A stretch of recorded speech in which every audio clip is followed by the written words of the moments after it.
और अब बात करते हैं मध्य प्रदेश के उज्जैन की, क्योंकि उज्जैन में दान को लेकर नया विवाद हो गया है। पुजारियों की ड्रेस पर बहस छिड़ गई है। अब जेब विहीन कुर्ते की वकालत की जा रही है। अखाड़ा परिषद ने यह सुझाव दिया है कि पुजारियों के कुर्ते में जेब ही ना हो। पुजारी महासंघ ने नाराजगी जताई है इसको लेकर के। तो पुजारियों की जेब को लेकर के एक नया विवाद शुरू हो गया है। पुजारियों की ड्रेस पर एक बहस छिड़ गई है और ये कहा जा रहा है कि जेब विहीन कुर्ते होने चाहिए। जहाँ चोरी हुई है, घोटाला हुआ, वहां तो ठीक है, लेकिन अब तो पूरे भारत में अलग अलग मंदिरों की क्लिप निकल आती है। और इसीलिए मैंने मनसा देवी मंदिर हरिद्वार में उत्तराखंड में मैंने ये किया कि जितने पुजारी है, कोई भी पुजारी अपनी यूनिफॉर्म का जेब नहीं रखेगा। हमारे यहाँ मंदिरों में पूजा का ड्रेस धोती और कुर्ता है, कुर्ते में अब जेब नहीं होगी। और हमारा पूरा प्रयास है कि भाई जो भी मंदिर में दान आता है वो जनहित में काम आए, परंतु ये भी उचित नहीं है कि मंदिरों को बदनाम किया जाए। तो चलिए ये समझते हैं कि आखिर पुजारियों की ड्रेस पर ये नया विवाद है क्या। तो पुजारियों की ड्रेस को लेकर रविंद्र पुरी ने एक सुझाव दिया।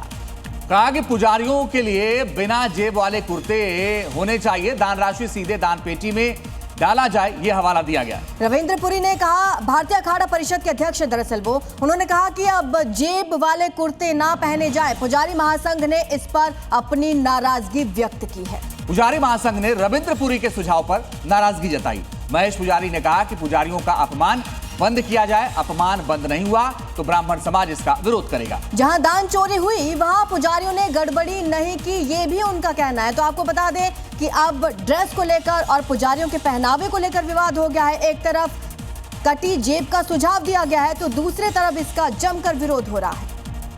चलिए आगे बढ़ते हैं, चढ़ावा चोरी मामले की बात करते हैं। इस पर अब आलोक कुमार का बयान सामने आ गया है।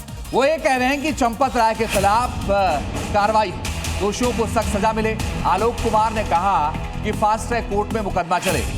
बड़ी बात यह है कि इस पूरे मामले पर आलोक कुमार का बयान आया है। आलोक कुमार राजनीति करने वालों पर उन्होंने निशाना साधा है। चंपत राय के खिलाफ कार्रवाई की मांग कर रहे हैं। अगर ये साबित होता है कि ये चोरी लंबे समय से हो रही है और वो प्रमुख हैं, तो अनदेखी हुई है। चंपत जी पर अनदेखी का आरोप हो सकता है, पर ये जो मैंने उनके बारे में राय दी, एसआईटी को और पुलिस को मेरी इस राय से अप्रभावित रहकर